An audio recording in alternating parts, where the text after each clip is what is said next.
So Logan Paul has seemingly joined, let's say this together, The Vision. One more time as a family, The Vision, or at least has joined their team for the War Games match at Survivor Series in a couple of weeks. But let's just step in the world of make-believe. Let's just say that Logan Paul has officially joined The Vision. And if that's the case, I'm going to repeat what I said in my title, and that is I think that Logan Paul is a better fit for The Vision than Seth freaking Rollins was. Let's talk about his involvement with The Vision, right? Now, I wasn't a fan of it. I wasn't a big fan, but I was willing to give it time to see it really turn into something, right?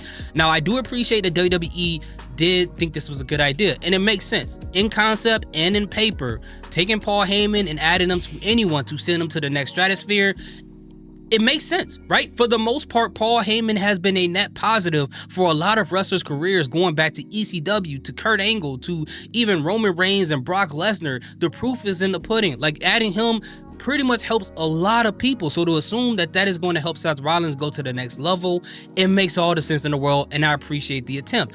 But the problem is, even though it makes sense on paper, at some point, we got to see it on the camera. And when we saw it on the camera, maybe it's just me, it wasn't that great. It wasn't terrible, but it wasn't that great. And I'm going to explain to you guys why. First and foremost, the chemistry between Paul Heyman and Seth Rollins, it was so awkward, bro. It was weird, bro. It felt artificial. It felt forced. It felt unnatural. It felt like you took two people who don't know each other and told them, like, hey, we want you guys to pretend to be best friends. And that's what it felt like. Now, both men are professional. They tried the best that they could to make this work, but I just didn't feel it, right? And I didn't understand why Seth Rollins needed Paul Heyman, and I didn't understand why Paul Heyman needs Seth Rollins. Now, I get it. Paul Heyman, he has more of a reason because he's an opportunist. He is one of the greatest groupies of all time. He's a gold digger. He likes to chase after people, help them get a title, and be around for that, right? That's just what he does. But outside of that, why there was really nothing to be invested into that relationship for. Like, even if you look at CM Punk, when CM Punk had Paul Heyman, he didn't necessarily need Paul Heyman, but the benefit that they had is that they were friends off the camera, and you saw the chemistry ooze on the camera whenever these guys did interact. So that filled in the gap of anything else. Or if you want to think about Roman Reigns and Brock Lesnar, at least Paul Heyman with Roman Reigns and Brock Lesnar, it felt more believable, but also they felt like a threatening force, like something was going to happen.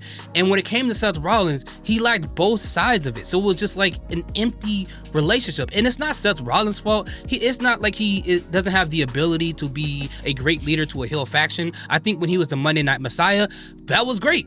The jacket with the I don't know, with the black bear fur or whatever he had on there and the theme song, I thought that was great, but it just didn't work this time around. And I think just by proxy, it kind of ruined the faction for me, right? Not that it was completely terrible, but if you can't get the marketing point of this group and Seth Rollins and Paul Heyman being together for the first time ever, if you can't get that to work, it kind of is a disservice to the rest of the faction, even if Braun Breaker and Bronson Reed is a part of it, right? And let's just talk about the whole thing with Seth Rollins' theme song.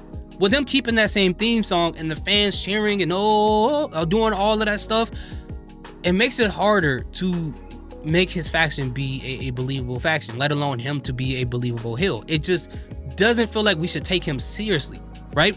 Because the fans, if they're singing his songs and they can't wait to see him in the ring, there's more reasons to like this guy than hate him. So as a heel, even though to me Seth is more entertaining as a heel, but in this rendition it is not believable at all, at least to me, right? And then you got Braun Breaker, where the fans like to bark when he comes in the ring. So you got another person where fans like doing a certain thing when they're in the ring. So you got two people, in a sense, drawing, like, you're getting some babyface love in a group of three, and the only person who gets some type of heel heat but not enough to drown out all that other stuff is Bronson Reed.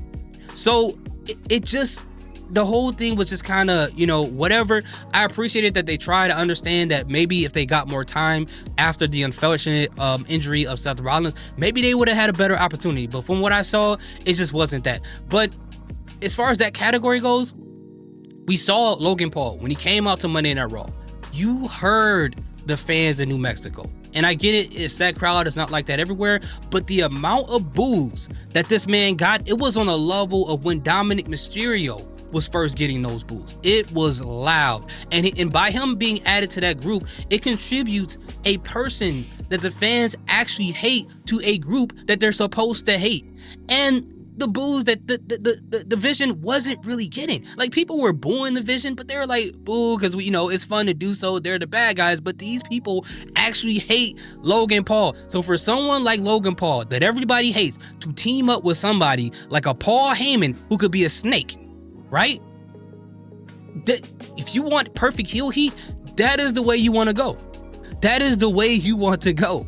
And then to have Braun Breaker and Bronson Reed there, maybe some of that can rub off on them. And it's going to be pretty hard for a lot of people to hate Braun Breaker because they're just like, I'm waiting for this man to get the championship. I love Braun Breaker.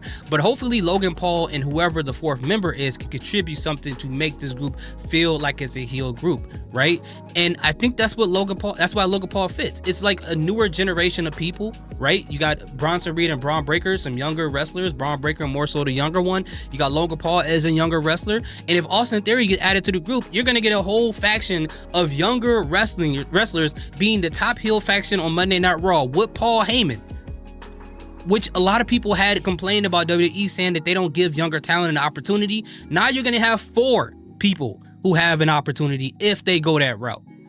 And if they add Brock Lesnar to it, regardless if we like it or not, that can make it that can add on to the fact that it feels like it's a threatening a faction. I mean, I think what they're doing with it is a great idea. But I honestly like what they could be doing with it more than what they actually had going on with Seth freaking Rollins. But what do you guys think? Let me know what you think in the comment section. Thank you guys so much for watching. Salute, peace, have a great day. Man, it's hot up in here.